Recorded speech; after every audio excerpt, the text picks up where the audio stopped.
Selamat pagi Sobat Kicau Mania dimanapun kalian berada. Salam peternak burung murai batu Nusantara. Nah Sobat Kicau Mania, di video kali ini kita akan membahas tentang sarang yang ada di Glodo ini ya kan Sobat Kicau Mania. Ini banyak pertanyaan dan juga kontroversinya di kalangan pemula.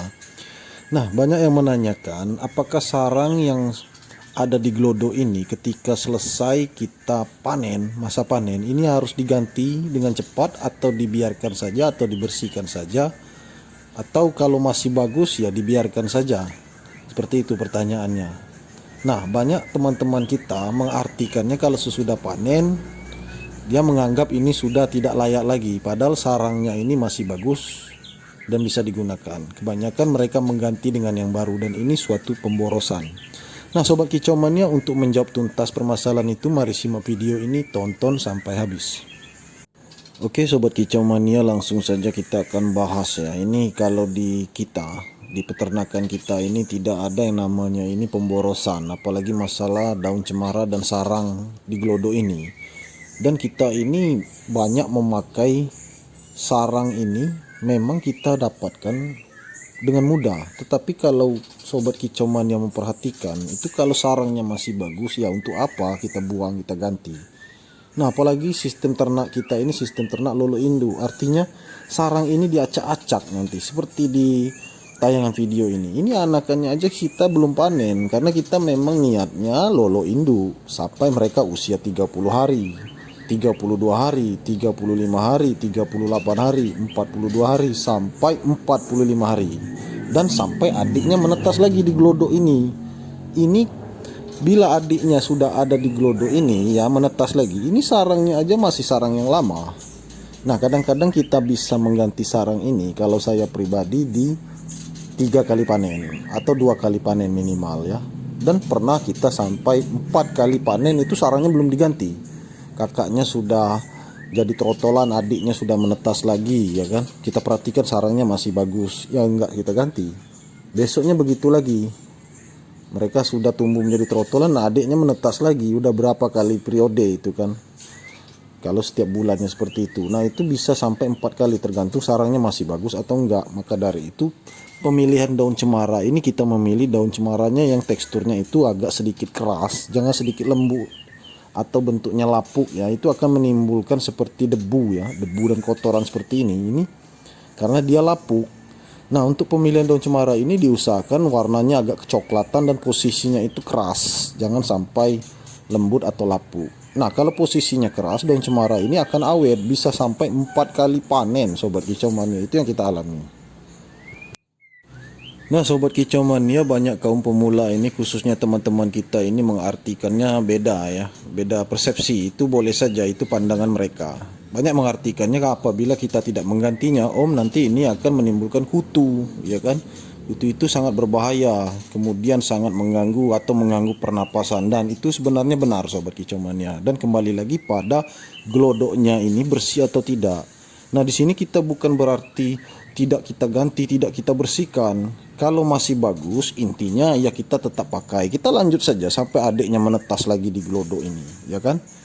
Nah, kalau masih bagus, kita angkat sarangnya seperti yang kita tampilkan di video tadi. Kita bersihkan pakai tisu, ya kan? Kemudian kita lap pakai kain basah juga nggak apa-apa. Itu di bawahnya saja Sobat Kicau Mania yang kita bersihkan, karena itu yang mengandung debu dan kutunya ada di sana. Itu kalau daun cemaranya ini benar-benar lapuk. Nah kenyataannya di peternakan saya ini daun cemaranya masih bagus semua Sobat Kicau Mania. Jadi kita memakainya ini continue, bisa sampai 1, 2, sampai 3 kali panen karena masih bagus. Oleh karena itu Sobat Kicau Mania, kita sengaja membuat konten ini untuk menjawab semua pertanyaan dari teman-teman ke kita ya kan. Khususnya teman-teman kita yang masih pemula, itu banyak kekhawatiran mereka ini mungkin karena panik ya kan, perdana. Dan itu wajar saja Sobat Kicau Mania. Mereka artinya ini harus bertanya, daripada tidak bertanya ya mereka akan sesat di jalan. Itu yang sering mereka katakan kepada saya, baik lewat chat secara pribadi maupun di WA ataupun di grup. Nah, sobat kicau mania, menanggapi masalah ini, kalau saya pribadi ya, mereka meminta saya menjawabnya ya seperti ini. Saya bisa memakai sarang ini 1 sampai 3 kali panen, itu sarangnya belum saya ganti. Kalau sarangnya ini bagus, kita harus garis bawahi sobat kicau mania. Sarang bagus itu artinya daun cemarannya juga bagus. Itu poin yang paling penting sobat kicau mania ya. Ya mungkin saja teman-teman yang lain itu sarangnya itu sudah lapuk. Ya wajar, sekali panen bisa langsung diganti. Nah itu kalau pribadi saya sobat kicau mania. Ini sekedar bocoran dari kita, itu cara kita. Nah untuk cara-cara teman-teman yang lain ya boleh di-sharing ya. Nanti di komentar boleh kalian tampilkan bagaimana cara kalian.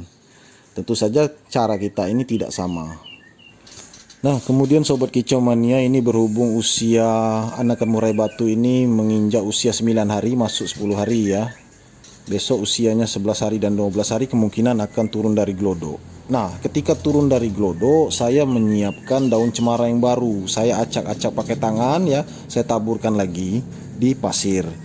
Jadi ada yang di glodo, ada yang di pasir. Nah itu tujuannya agar betina ini terpancing untuk memperbaiki sarang. Dan ketika dia sudah mulai birahi, dia akan kawin lalu bertelur sobat kicau mania. Itulah prosesnya kalau di peternakan kita sistem lolo induk.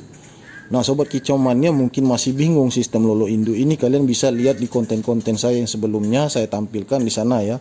Bahwasanya di sana itu kakaknya belum kita panen trotolan, adiknya sudah menetas lagi. Itu banyak di video-video kita, bisa kalian lihat di sana.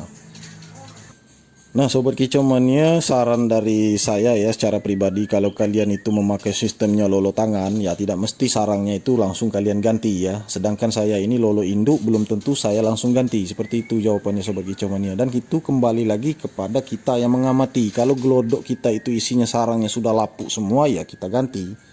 Karena selalu untuk peternak itu ada sistemnya, itu sering memantau ke kandang. Tidak ada peternak itu tidak memantau ke kandang, mulai dari glodok, melihat pasirnya ya kan, membersihkan kandang, itu semuanya harus dipantau.